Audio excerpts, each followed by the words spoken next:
Alright, everyone. The wait's over. Phasmophobia has finally released their latest update. My name's JudgeGray, and let's look at the patch notes. Welcome back. We've got an update for you. Finally, the VR update is amongst us. Rejoice. There are loads to unpack here for our VR players, as well as some little nuggets of content for everyone else. But fear not, ghost hunters. The custom difficulty update will be soon approaching, and it's a big one. There's also a small update coming even sooner than that. Now on to the patch notes. OpenXR. An entirely new VR system has been incorporated into Phasmophobia. This means better VR performance, smoother interactions and input, as well as fixing all bugs and issues caused by the old VR implementation. All major headsets are now officially supported, and in the future, as more are released, they should work by default.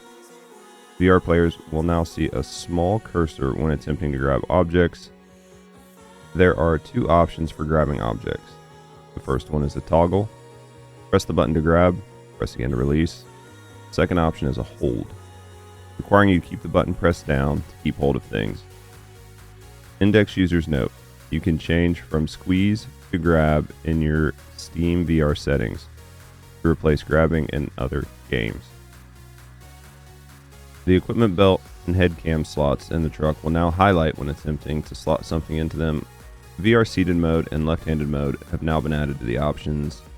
Height calibration has been added to the options, allowing you to align your player's character model with your real-life body. New hand poses and animations have been added for better visual feedback, such as using a light switch and opening doors. You can now swap objects between your hands by grabbing them, which is nice. You used to have to drop it and catch it in your other hand. It was like this terrible system, and this should make things a little bit better. You can now simulate crouching in VR by pressing the right thumbstick. That's nice. It did kind of suck to have to crouch. It wasn't too bad, but that's definitely probably a nice little addition. You can now snap turn 180 degrees by pressing down if snap turn is enabled. That would be helpful because trying to hold over to turn, especially when you were trying to run, was a pain in the ass. So hopefully that'll help fix some things. Walkie-talkie and journal are now placed on the belt to make them easier to grab to use. That's okay as long as it doesn't take up other belt slots, because it used to be you reached over your shoulders, which was frustrating, but it wasn't that bad. But if you lost belt slots over it, or now your belt is really cluttered. So I'm curious to see how that's implemented in game. Improved VR throwing physics, so you can now accurately throw objects, because this is a game where needing to accurately throw objects is highly important. I mean, it's good that it's there. I don't know how practical it was. Smooth camera mode has now been implemented for better recording and streaming of VR gameplay. We'll see how that comes out. I'd like to see that. Improved characters walking animations for VR players and multiplayer. Okay, let's see what it looks like. New model and textures for VR belt. See what that looks like. It used to just be a magic hula hoop. All open XR runtimes are now supported. Oculus, mixed reality portal. Due to these changes, we recommend that you revisit the in-game VR options and adjust anything necessary for the best experience. Will do. I don't know when we're going to do VR on our channel, but it'll probably be here in the next couple days, maybe week. So I'm interested to see how this goes. All right, hiding spots. This is one that I'm really curious on. The hiding spots in Phasmo here lately have been notoriously bad, if have even existed at all, at high level gameplay and Nightmare. Most places seems like the only place to hide was behind doors, and even then it was kind of shoddy at best. So let's see what they've got in here. Hiding spots. We've been keeping a watchful eye through our employee hidden cameras, and have found that a lot of ghost hunters love hiding behind doors, obviously. However, that's caused several major issues. Some spots are so good that you can't be killed. It's kind of the point in hiding. It negates all hiding spot blockers and higher difficulties, because they put too many of them and you didn't have any place to hide, ever. It neglected the initial scouting of the location to find places to hide. You can just now hide behind the same door every time. Exactly. Nice to know where you can hide. So let's see what they did. While we don't want to make hiding impossible, remains to be seen. As it is a key part of the gameplay, we have made some changes to help encourage hiding in designated spots instead of behind doors. So you can just hide the way we want. That's fine. Let's see. Improved some spots that weren't working consistently, a lot of them, and added new ones. All right, so if a spot is blocked, sometimes instead of adding an object, some spots will have items removed instead. Example, a shelf you can no longer hide behind because it's not there. That's fine. We'll have to see what it looks like. The number of blocked hiding spots in all locations has been adjusted. And you will now always have a minimum number of hiding spots per difficulty. So that means in amateur, you'll have all of them. In intermediate, you'll have 3. In professional, you'll have 2. And in nightmare, you'll have 1. So then in nightmare, everybody goes to the same spot. And then once the ghost finds you, it just chain kills your whole team because you only have 1 spot to hide safely. I know, like, so for people who don't have like a chat actively trying to kill them, like 1 or no hiding spots isn't that big of a deal in nightmare. Normally you can smudge, you can get away, you can run. I don't know. We'll see how this is implemented in game.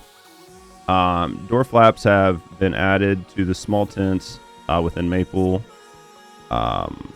They will now work as normal hiding spots, similarly to closets in other locations. I have no idea what that means. I need to see it in game.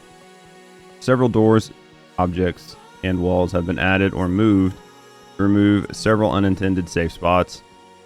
Also curious to see how this affects the gameplay. Willow has received significant changes to make hiding spots much more consistent. Also curious to see how that works out. And that's it for the hiding spots. On to the new stuff. The screens in the truck have now been updated.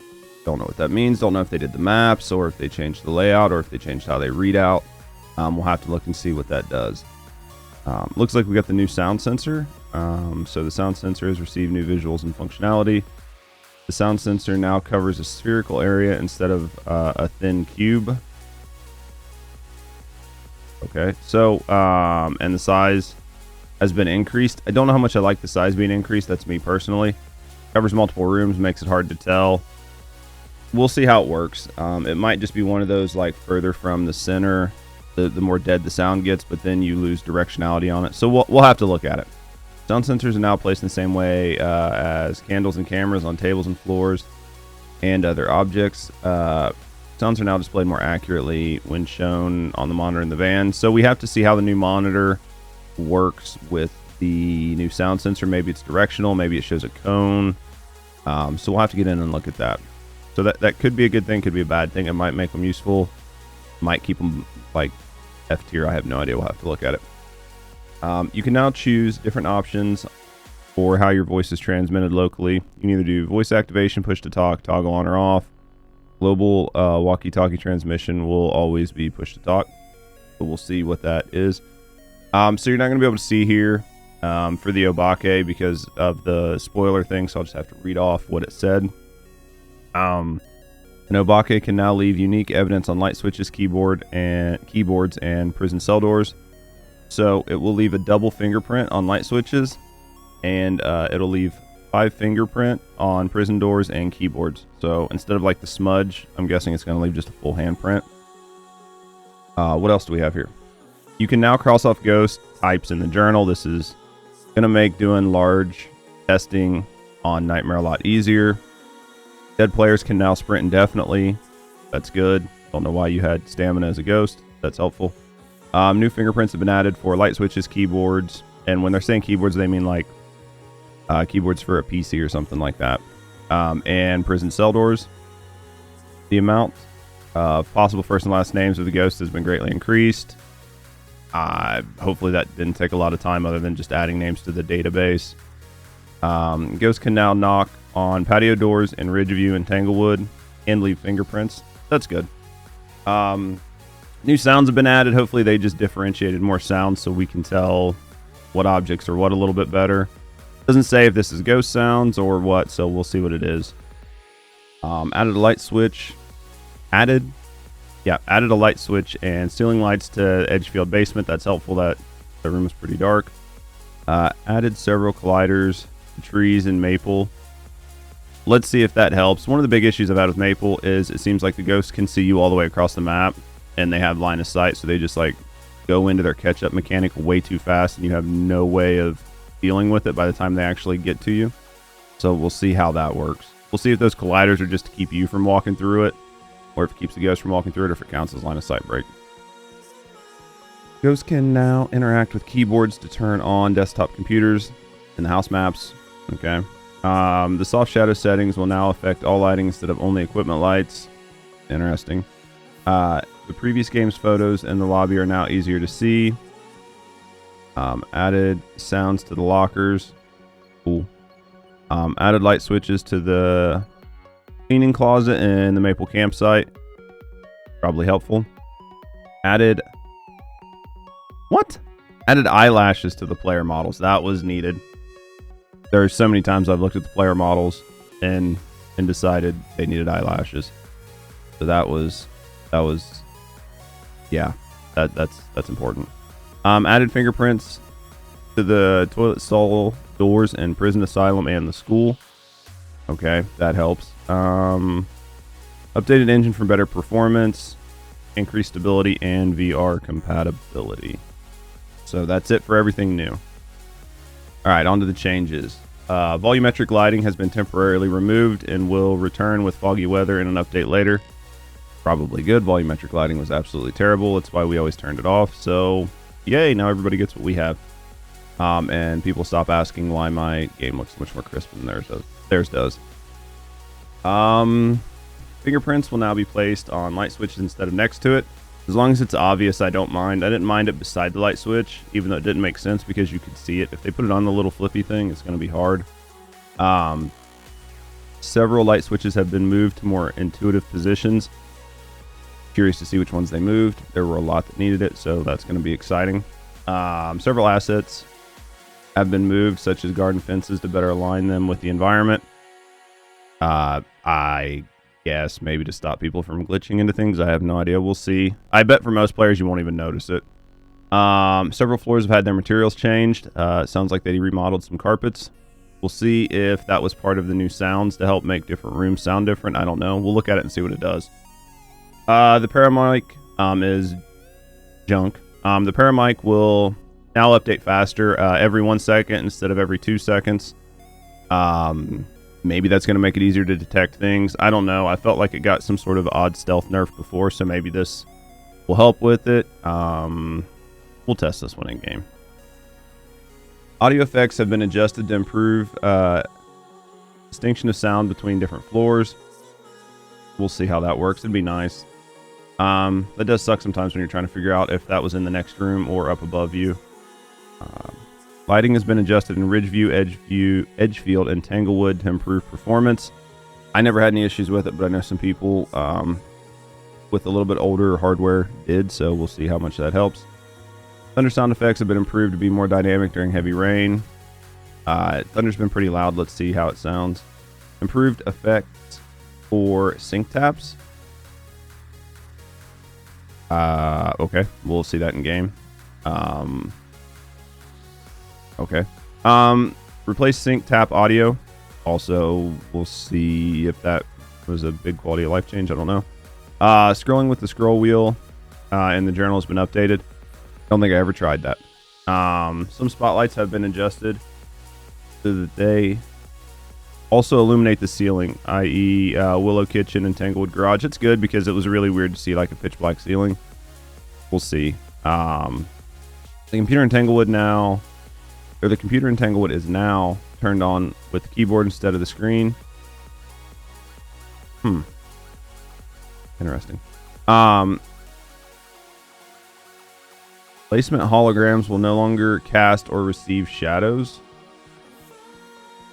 Maybe that's something with dots. I don't understand that. Replaced EU plug socket with US ones. Great, as long as EU still has EU ones.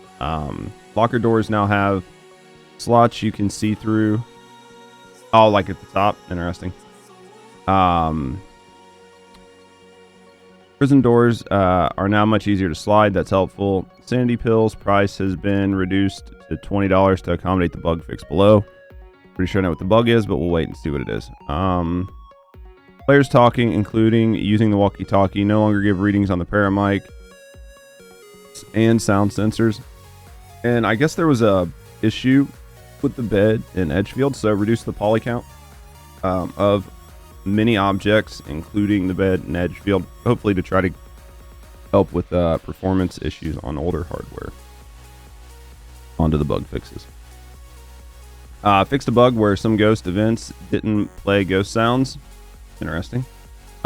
Fixed a bug where you could sometimes grab tent doors that were not visible, i.e. behind you. Didn't know you could do that.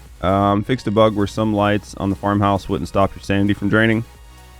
That's been there for a while. We'll test that. That's been one of my biggest pet peeves for a while, is that the farmhouses were just killing players because they didn't realize that the lights didn't help them. So we'll go in and we'll test that. Fixed a bug where Anjo wouldn't interact correctly if you didn't get the summoning circle cursed possession. Interesting bug. Don't know how they found it. That's an interesting bug though. Fixed a bug where the ghost event objective would complete when there was no ghost event. Wish I could get that lucky. Fixed a safe spot in the Ridgeview garage. Not sure what that safe spot was. Probably behind one of the cars. Fixed a bug where sprint stamina wasn't regenerating if you were in your journal. Interesting. Fixed a bug where journal brightness setting was higher than that in the main game. Yeah, I know. It used to flood my face. Fixed a bug where after the hunt, the ghost audio would fade out and back in briefly. Maybe I've noticed that, but I don't really get into too many hunts. So yeah, possible. Fixed a bug where the sandy pills were not being removed from your inventory if you used or died. That's the bug they fixed up above. Fixed a bug where the mist ghost event wasn't working correctly. I wonder if it just wasn't spawning mist. We'll have to see what they did there. Fixed a bug where the ghost would not walk towards you during some ghost events. We had seen that before, where the ghost just kind of went to the bathroom or something and you just kind of watched it walk off. So that's fun. All right, and these are the VR known bugs that they had to ship. Doesn't look like too many right here, but we'll wait and see what happens in some of the VR reports in game. So VR known bugs. Scroll bars in the main menu are now hard to use. You will need to grab objects twice if you were not the last person to grab them. That's a bug. Playing settings while crouch reset your height. Just don't crouch. Unless you're us, and then you crouch everywhere. So yeah, it could be a problem. Can't grab some cabinet doors. So if you're experiencing any issues or want to give feedback, please join the official Phasmophobia Discord. And thanks the Connect Games team. So my thoughts. This was a big update, and by big update I mean it took a while. I think the last update we had was sometime in November or December prior to this. This update took 4 to 5 months to deploy. Most of it looks like changes to VR, which the Phasmophobia team had outright said that's mostly what it was going to be. There are a few quality of life fixes in here, but ultimately, if you are not playing this game on VR, you are not going to probably notice much of a difference. It looks like they're going to remodel or remap some of the houses. They're going to move some walls, move some objects, move some different hiding spots. Is it going to change the game? No. I don't think for most players they're going to notice much of a change with this, and I think that this update will give them a little bit to do, but I don't think it's going to be the big update that brings a lot of people back. I myself don't personally play in VR, but I think I will give it a shot just to see how these changes have affected VR players. But all in all, I don't think this is a huge change for most players. And there you go. There you have it. These are the patch notes for Phasmophobia's VR update.